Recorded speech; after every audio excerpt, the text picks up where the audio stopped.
Bienvenue, assieds-toi confortablement, parce que ce que nous allons explorer ensemble aujourd'hui pourrait changer la trajectoire de ta vie d'une façon que tu n'aurais peut-être pas anticipée ce matin en te levant. J'ai passé plus de 40 ans à étudier les personnes qui réussissent, pas seulement à lire des livres à leur sujet, pas seulement à les observer de loin, mais à m'asseoir avec eux, à leur poser des questions difficiles, à comprendre ce qui se passe réellement dans leur tête. Et ce que j'ai découvert, encore et encore, sans exception, c'est que la différence entre une personne qui accumule de la richesse et une personne qui lutte financièrement toute sa vie n'est presque jamais une question de talent, d'intelligence ou même d'opportunité. C'est une question de ce qui se passe à l'intérieur. Quand j'avais 22 ans, je vivais dans ma voiture, littéralement. Je dormais sur le siège arrière d'une vieille Ford délabrée, je me lavais dans les stations-service et je mangeais ce que je pouvais me permettre, ce qui n'était pas grand-chose. Je n'avais pas de diplôme universitaire. Je n'avais pas de connexion. Je n'avais pas de famille riche derrière moi. Ce que j'avais, c'était une conviction naissante, fragile, mais réelle, que quelque chose devait changer dans ma façon de penser si je voulais que ma vie change. Et voilà ce qui est fascinant.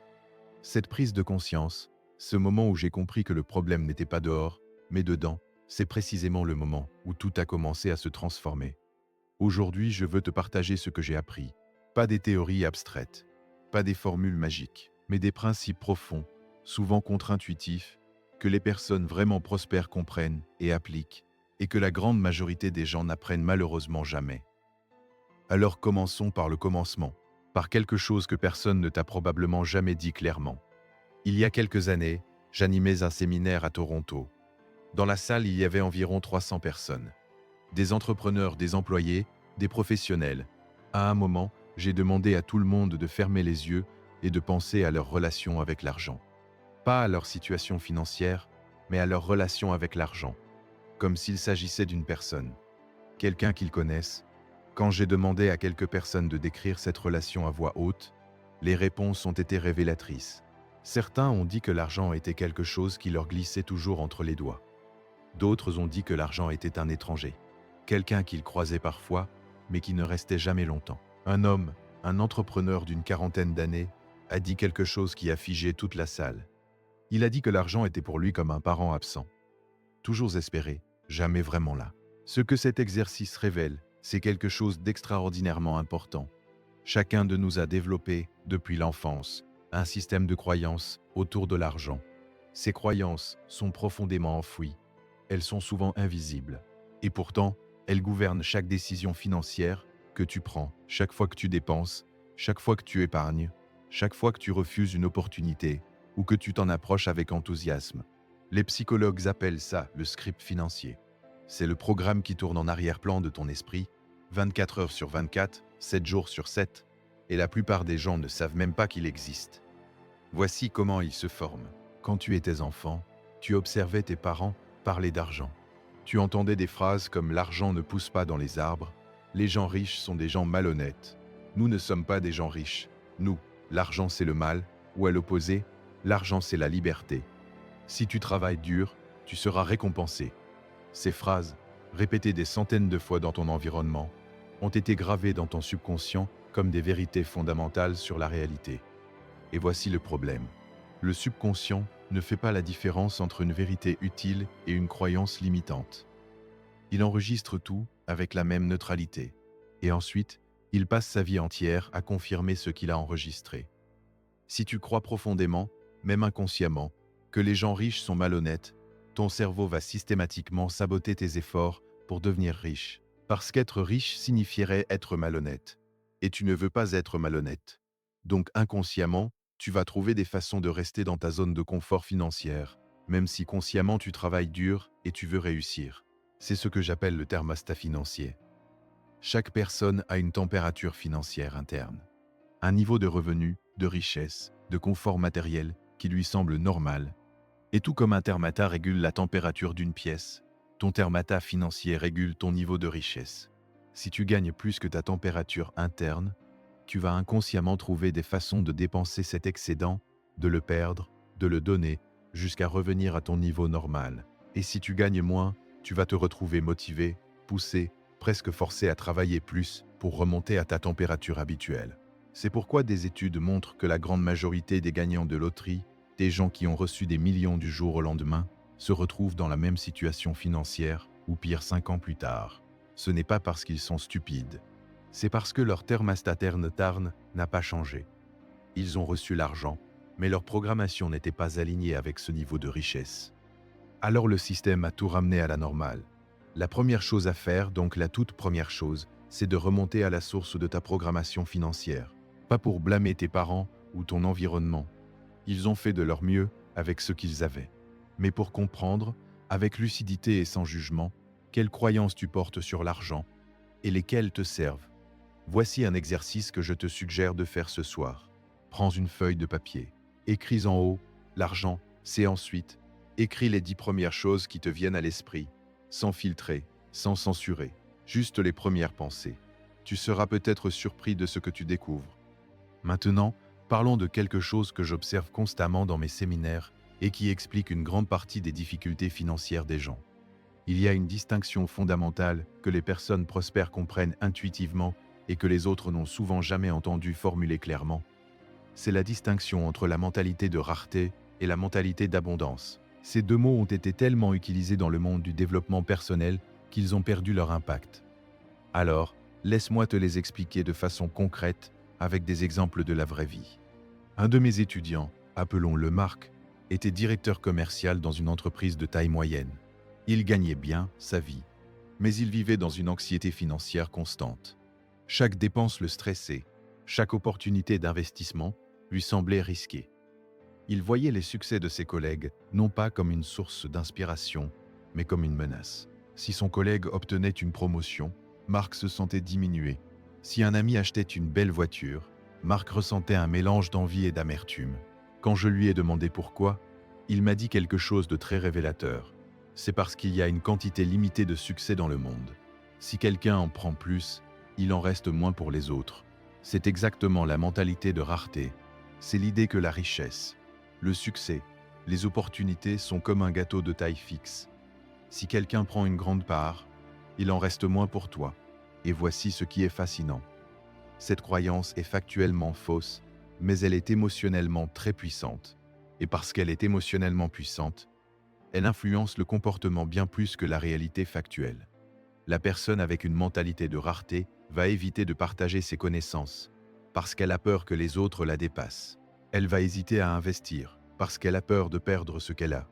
Elle va rester dans un emploi qu'elle déteste, parce que au moins c'est sûr. Elle va sous-facturer ses services, parce qu'elle a peur que les clients partent si elle demande trop. Et paradoxalement, toutes ces décisions prises par peur de manquer finissent par créer exactement ce qu'elle craint. Le manque. La mentalité d'abondance, en revanche, repose sur une réalité différente. La richesse n'est pas un gâteau de taille fixe. Elle se crée.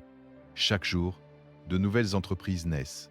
De nouvelles idées génèrent de nouvelles valeurs. De nouvelles technologies créent de nouvelles opportunités. La richesse totale dans le monde aujourd'hui est exponentiellement plus grande qu'elle ne l'était il y a 100 ans. Et elle continuera de croître. La personne avec une mentalité d'abondance comprend que le succès des autres ne diminue pas ses propres chances. Au contraire, il les augmente. Parce que chaque personne qui réussit crée des emplois, des opportunités, des idées qui profitent à l'ensemble de l'écosystème. J'ai connu un entrepreneur, un homme qui a commencé avec rien et qui a bâti un empire dans l'immobilier. Il m'a dit un jour quelque chose que je n'ai jamais oublié. Il m'a dit « Brian, ma règle numéro 1, c'est de toujours chercher comment tout le monde peut gagner. Pas seulement moi. Tout le monde. Parce que quand tout le monde gagne, les affaires continuent. Quand seulement moi je gagne, ça s'arrête. » Cette philosophie, cette façon de voir les transactions, les relations, les opportunités comme des situations où tout le monde peut gagner, c'est l'une des caractéristiques les plus constantes que j'ai observées chez les personnes vraiment prospères. Voilà maintenant un principe que je considère comme l'un des plus importants, et pourtant l'un des moins enseignés. Je l'appelle la loi du capital. Tout le monde a entendu parler d'épargner. Tout le monde sait qu'il faut mettre de l'argent de côté. Mais très peu de gens comprennent vraiment pourquoi, et encore moins comment le faire de façon à transformer leur vie. Voici la réalité. Il y a deux façons de générer des revenus dans ce monde. La première, c'est d'échanger ton temps contre de l'argent. Tu travailles, tu es payé, tu t'arrêtes de travailler, les revenus s'arrêtent. C'est le modèle dans lequel vit la grande majorité des gens. Et il y a un problème fondamental avec ce modèle. Le temps est une ressource limitée et non renouvelable. Tu as 24 heures par jour, comme tout le monde. Et à un moment donné, tu ne peux plus augmenter le nombre d'heures que tu travailles. La deuxième façon de générer des revenus, c'est de faire travailler ton argent pour toi. C'est ce que les économistes appellent le revenu passif ou le revenu du capital. Ton argent génère des intérêts, des dividendes, des loyers, des royalties. Et il le fait pendant que tu dors, pendant que tu passes du temps avec ta famille, pendant que tu fais ce que tu aimes.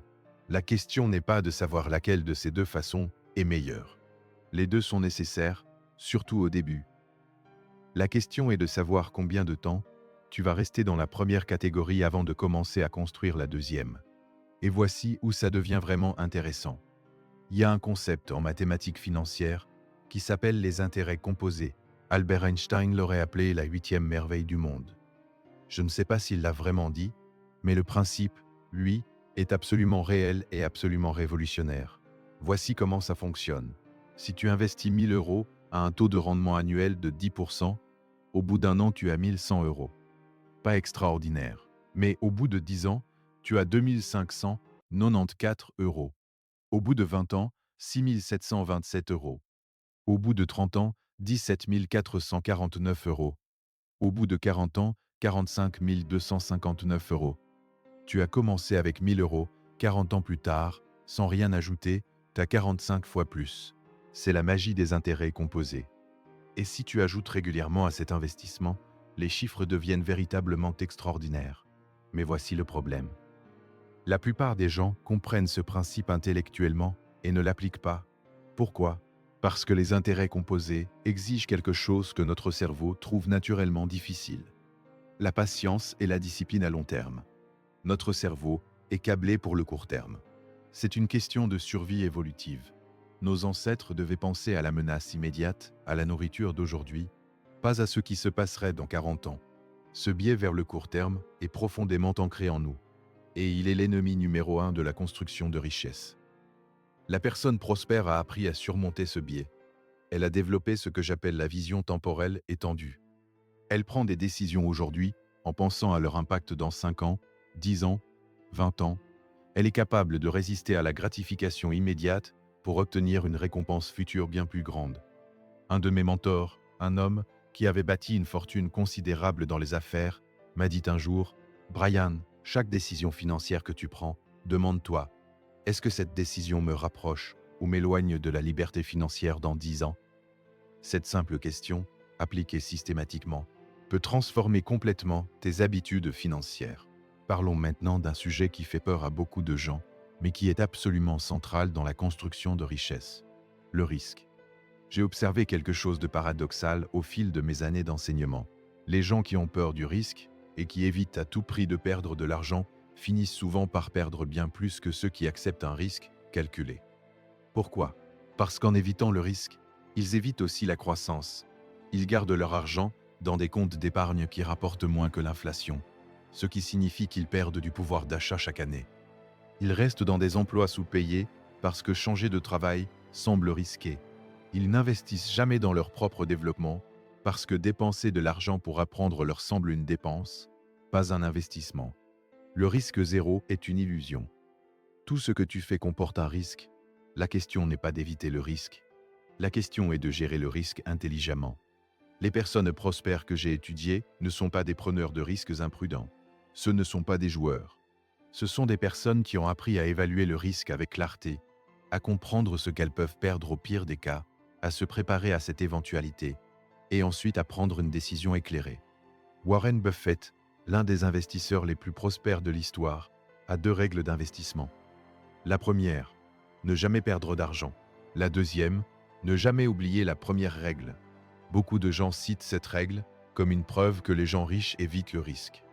Mais ce qu'ils comprennent mal, c'est que Buffett ne dit pas d'éviter le risque. Il dit d'investir dans ce que tu comprends, dans ce que tu as étudié, dans ce dont tu connais la valeur intrinsèque. De cette façon, tu n'es pas en train de spéculer, tu es en train d'investir avec intelligence. Il y a une distinction cruciale entre spéculation et investissement. La spéculation, c'est parier sur quelque chose que tu ne comprends pas, en espérant que ça monte. L'investissement, c'est placer de l'argent dans quelque chose dont tu comprends la valeur et le potentiel avec une analyse raisonnée.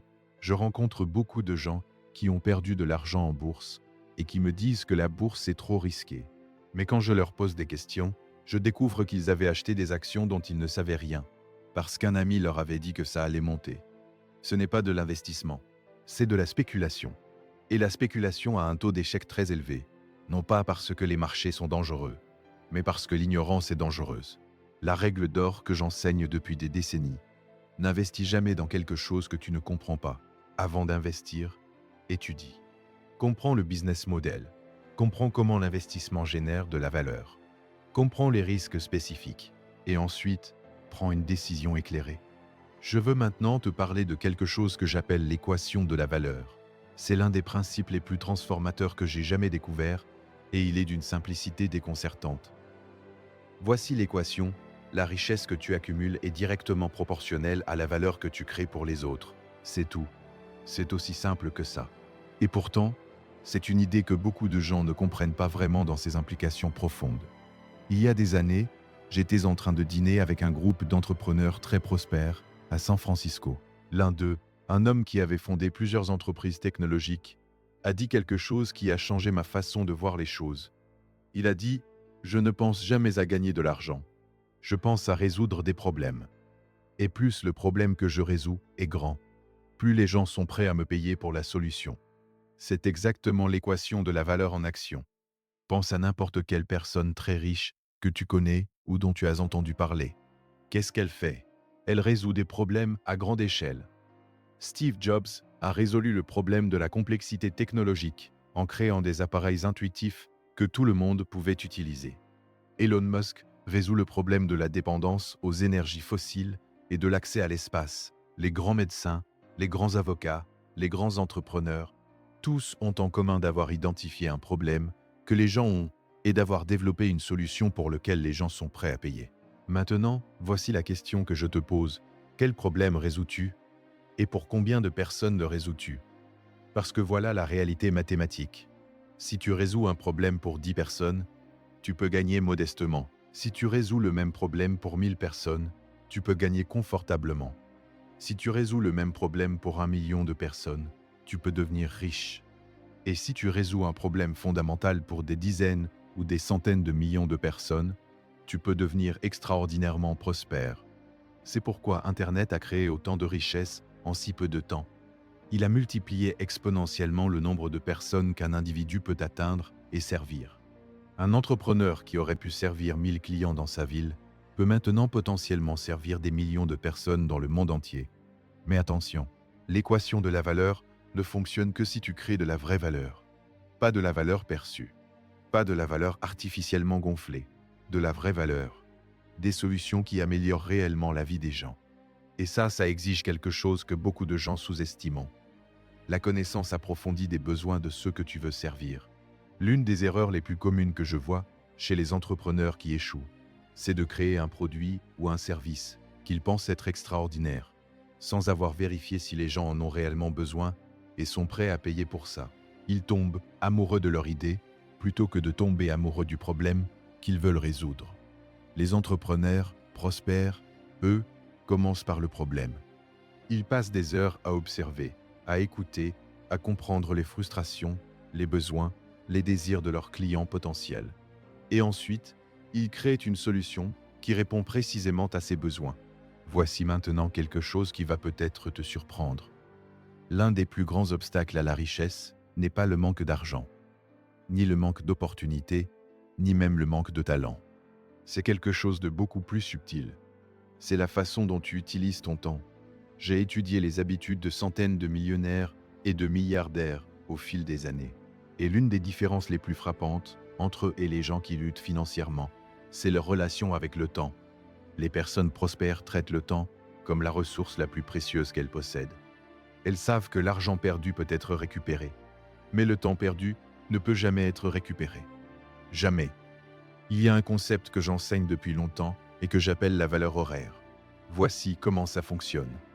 Prends ton revenu annuel souhaité, disons 100 000 euros. Divise-le par 2000 heures de travail par an. Ça te donne 50 € de l'heure. Maintenant, Chaque fois que tu es sur le point de faire quelque chose, demande-toi, est-ce que cette activité me rapporte 50 € de l'heure ou plus? Si oui, fais-la. Sinon, trouve un moyen de la déléguer, de l'automatiser ou de l'éliminer. Ce principe simple, appliqué systématiquement, peut transformer radicalement ta productivité et tes revenus, parce qu'il te force à te concentrer sur tes activités à haute valeur ajoutée, celles qui font vraiment avancer ta situation financière, et à arrêter de gaspiller ton temps sur des activités à faible valeur. Les personnes qui luttent financièrement passent souvent beaucoup de temps sur des activités qui leur semblent importantes, mais qui ne génèrent pas de valeur économique réelle.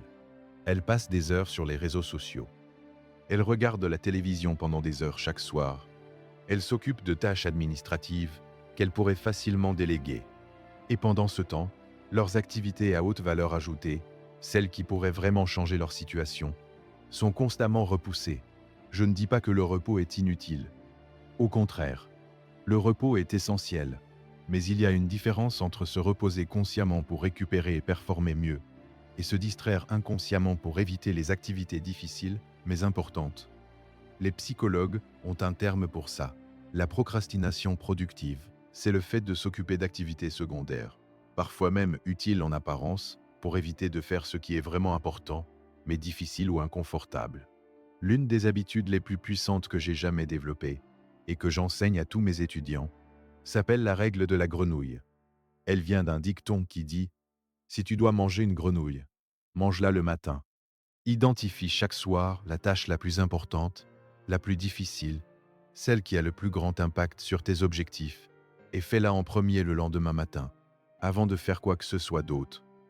Pourquoi le matin? Parce que ta volonté est une ressource limitée. Au fil de la journée, chaque décision que tu prends, chaque effort de concentration, chaque résistance à la distraction épuise ta réserve de volonté. En faisant ta tâche la plus importante en premier, tu utilises ta volonté au moment où elle est à son maximum. Les personnes qui remettent toujours à plus tard leurs activités importantes finissent par ne jamais les faire. Elles se retrouvent à la fin de la journée épuisées, avec l'impression d'avoir été très occupées, mais sans avoir accompli ce qui compte vraiment. C'est une source majeure de frustration et de stagnation. Permettons-nous maintenant d'aborder un sujet délicat, mais absolument fondamental, la relation entre l'argent et l'identité. Voici quelque chose que j'ai observé des centaines de fois dans mes séminaires. Quand je demande aux gens de se décrire, la grande majorité d'entre eux commencent par leur profession. Je suis comptable, je suis enseignant, je suis employé chez... Très rarement quelqu'un dit « Je suis un créateur de valeur » ou « Je suis en train de construire ma liberté financière » ou « Je suis un investisseur ». Ce n'est pas un détail anodin, c'est révélateur d'une façon profonde dont les gens se définissent par rapport à l'argent et à la richesse. Ton identité, c'est-à-dire la façon dont tu te vois toi-même, est l'un des facteurs les plus puissants qui déterminent tes actions et tes résultats. Parce que nous agissons toujours de façon cohérente avec notre image de nous-mêmes.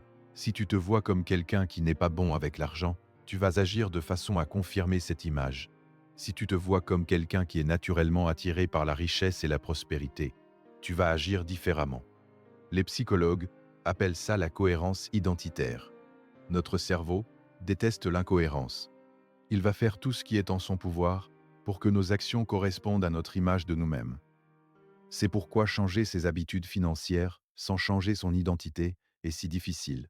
Tu peux essayer de suivre un budget pendant quelques semaines, mais si au fond de toi, tu te vois comme quelqu'un qui dépense tout ce qu'il gagne, tu vas finir par revenir à cette habitude. Parce que c'est cohérent avec qui tu crois être. Comment change-t-on son identité? Pas en se répétant des affirmations positives vides de sens, mais en prenant des actions, même petites, qui sont cohérentes avec l'identité que tu veux avoir. Et en accumulant des preuves de cette nouvelle identité. Par exemple, si tu veux te voir comme quelqu'un qui est discipliné financièrement, commence par un geste petit mais concret. Épargne 10 € cette semaine. Pas parce que 10 € vont te rendre riche, mais parce que cet acte simple envoie un message à ton subconscient. Je suis quelqu'un qui épargne. Et la semaine suivante, tu épargnes 20 €. Et ainsi de suite. Chaque action cohérente, avec ta nouvelle identité, renforce cette identité, jusqu'à ce qu'elle devienne vraiment la tienne. C'est ce que James Clear appelle dans son excellent livre « Atomic Habits, le vote pour soi-même ». Chaque action est un vote pour le type de personne que tu veux devenir. Et avec suffisamment de votes, l'identité change. Il y a une conversation que j'ai eue avec un jeune homme il y a une dizaine d'années qui illustre parfaitement le prochain principe que je veux partager. Ce jeune homme, appelons-le Thomas, était brillant. Diplômé d'une grande école, il avait un emploi bien payé dans une entreprise de conseil. Il gagnait bien sa vie. Mais il était insatisfait. Il voulait plus. Il voulait créer quelque chose à lui. Quand je lui ai demandé ce qui l'en empêchait, il m'a donné une liste de raisons. Il n'avait pas assez de capital pour lancer une entreprise. Il n'avait pas les bonnes connexions. Le marché était trop compétitif. L'économie n'était pas favorable. Il attendait le bon moment. Je l'ai écouté patiemment. Et ensuite, je lui ai dit quelque chose qui l'a surpris. Je lui ai dit, Thomas, tu n'as pas un problème de ressources. Tu as un problème de décision. Il m'a regardé perplexe. Alors j'ai continué. Toutes les raisons que tu m'as données sont réelles. Le capital est limité. Les connexions prennent du temps à construire. La compétition existe. L'économie a ses cycles. Mais aucune de ces choses ne t'empêche d'avancer. Ce qui t'en empêche, c'est que tu n'as pas encore pris la décision de commencer. Le mot décision vient du latin decider, qui signifie couper.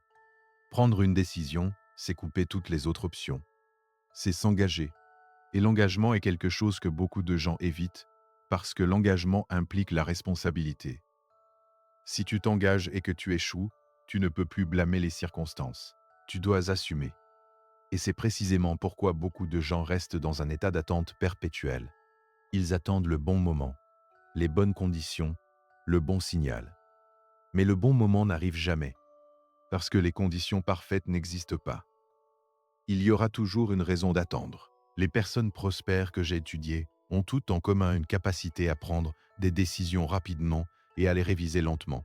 Les personnes qui luttent ont tendance à prendre des décisions lentement, après une longue période d'hésitation, et à les abandonner rapidement dès que les premières difficultés apparaissent.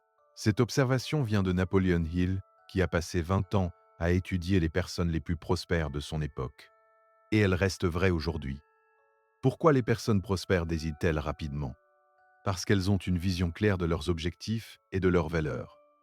Quand une opportunité se présente, elles n'ont pas besoin de longues délibérations. Elles savent ce qu'elles veulent. Elles évaluent rapidement si l'opportunité est alignée avec leurs objectifs et elles décident.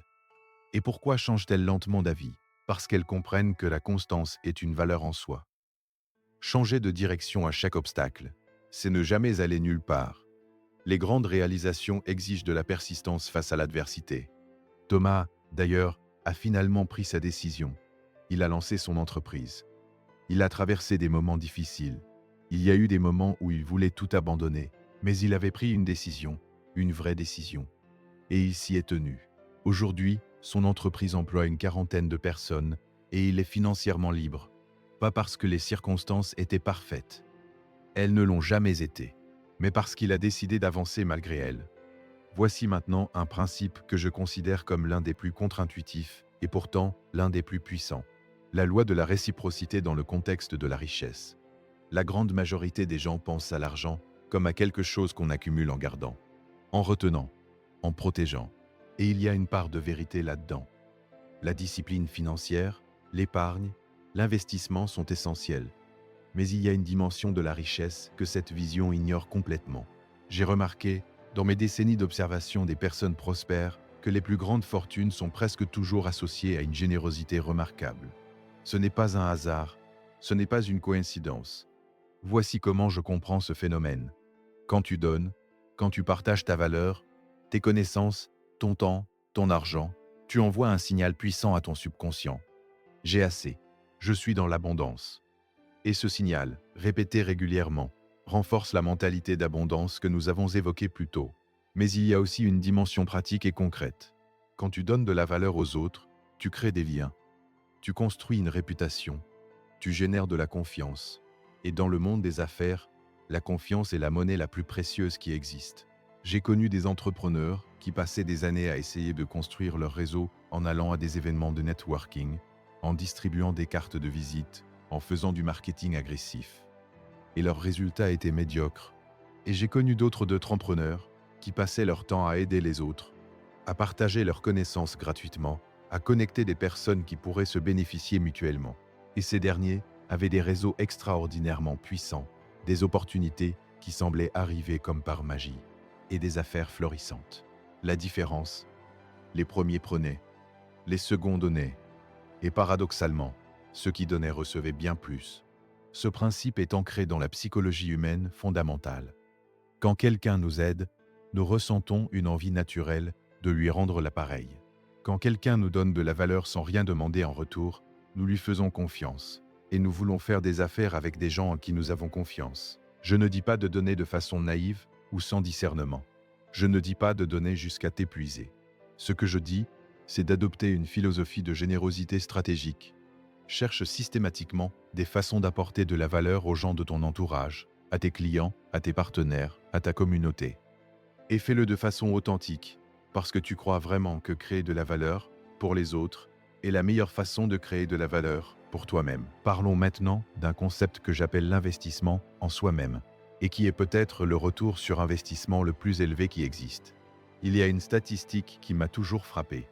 Les PDG des grandes entreprises lisent en moyenne 4 à 5 livres par mois. Les personnes qui gagnent moins de 50 000 € par an lisent en moyenne moins d'un livre par an. Je ne dis pas que lire tes livres fait de toi automatiquement un millionnaire. Mais cette corrélation suggère quelque chose d'important sur la relation entre l'apprentissage continu et le succès financier. Charlie Munger, le partenaire de Warren Buffett, est l'une des personnes les plus intelligentes que le monde des affaires ait connues, a dit un jour « Je n'ai jamais connu de personne sage qui ne lisait pas beaucoup ». Et Buffett lui-même consacre environ 80% de sa journée de travail à lire et à réfléchir. Bien sûr, lire n'est pas la seule façon d'apprendre. Il y a les formations, les séminaires, les mentors, les podcasts, les expériences pratiques. Mais le principe sous-jacent est le même. Les personnes prospères investissent continuellement dans leur développement intellectuel et professionnel. Pourquoi ? Parce qu'elles comprennent que dans un monde qui change aussi vite que le nôtre, les connaissances et les compétences sont les actifs les plus précieux qu'on puisse posséder. Une machine peut être remplacée, un processus peut être automatisé, mais la capacité à apprendre, à s'adapter, à résoudre des problèmes complexes, à créer de la valeur dans des contextes nouveaux, ça c'est quelque chose qu'on ne peut pas facilement remplacer ou automatiser. Je recommande à tous mes étudiants de consacrer au moins 30 minutes par jour à leur développement personnel et professionnel. 30 minutes, ce n'est pas beaucoup. Mais sur une année, ça représente 182 heures de formation. Sur 10 ans, c'est 1820 heures. C'est l'équivalent de plusieurs diplômes universitaires. Et voici ce qui est remarquable. Ces 30 minutes quotidiennes, si tu les utilises pour apprendre dans ton domaine d'expertise, dans les finances, dans les compétences en communication, dans le leadership, peuvent littéralement changer ta trajectoire de vie. Mais il y a un aspect encore plus profond de l'investissement en soi-même que je veux explorer. C'est l'investissement dans ta santé physique et mentale.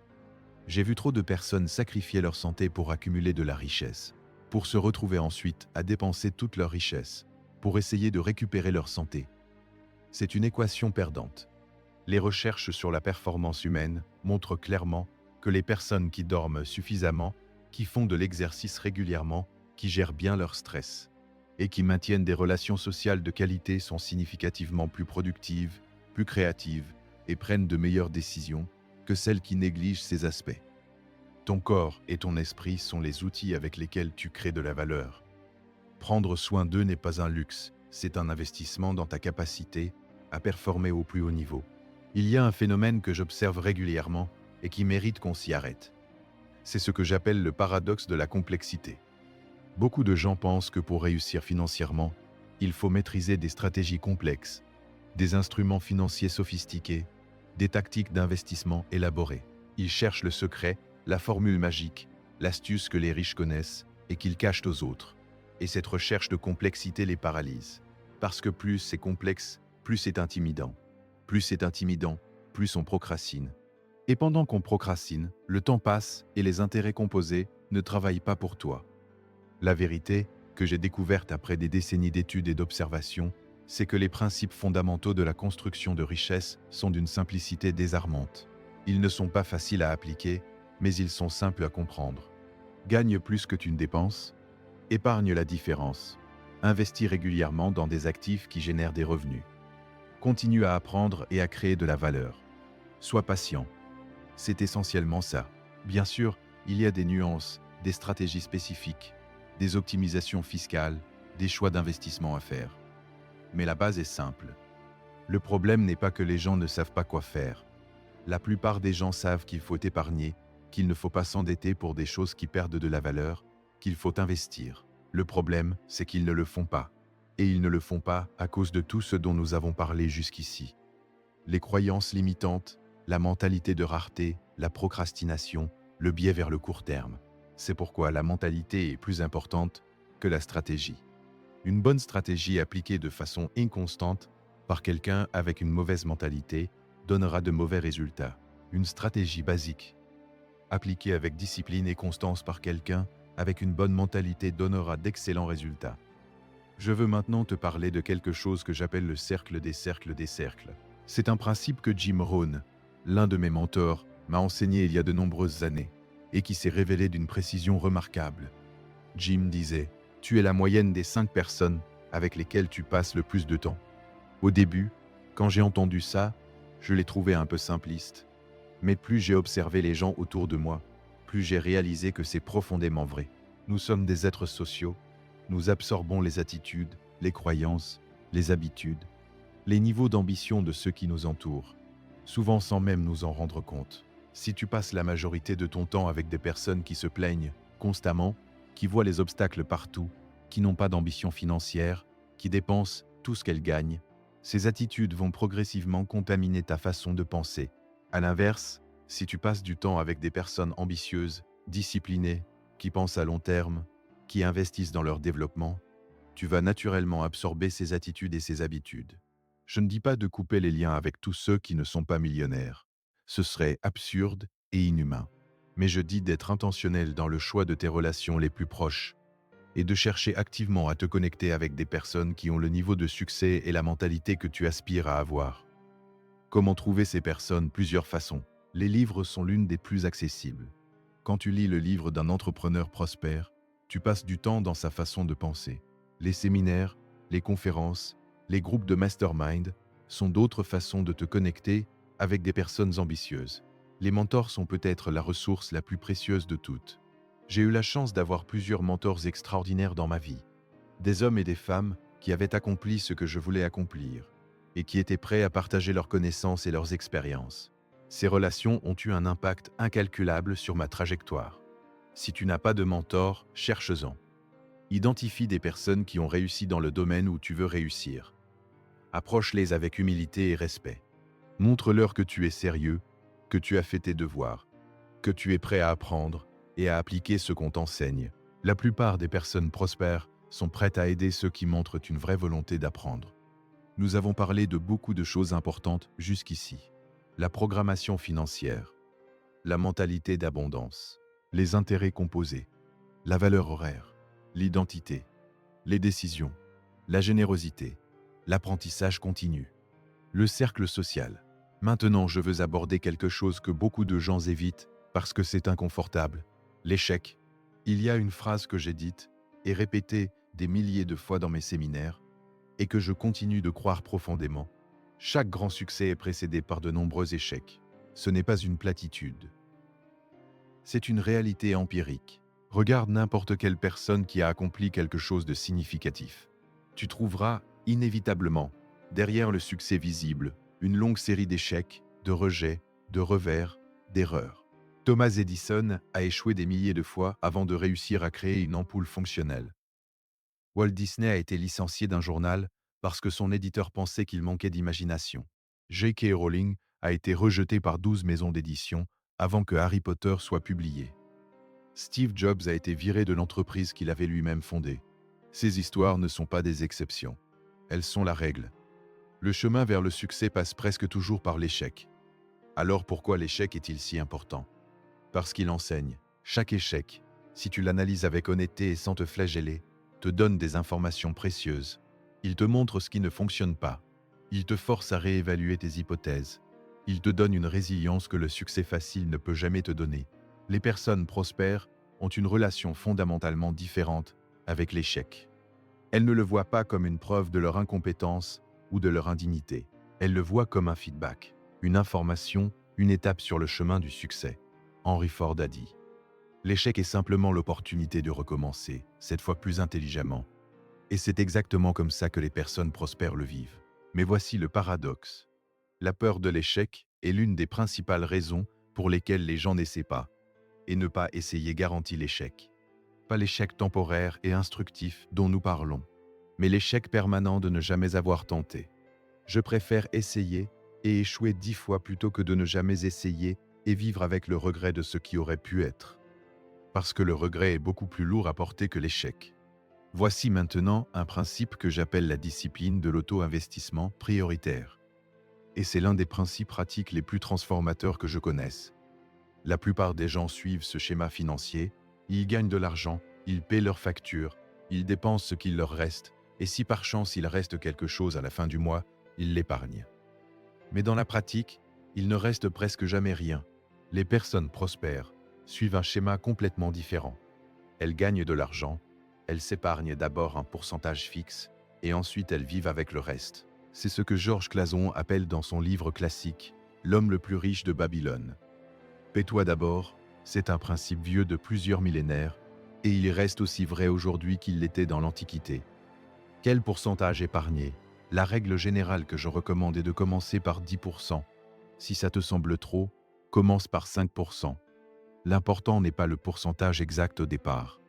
L'important est de créer l'habitude, et ensuite d'augmenter progressivement le pourcentage au fil du temps. Voici ce qui est remarquable.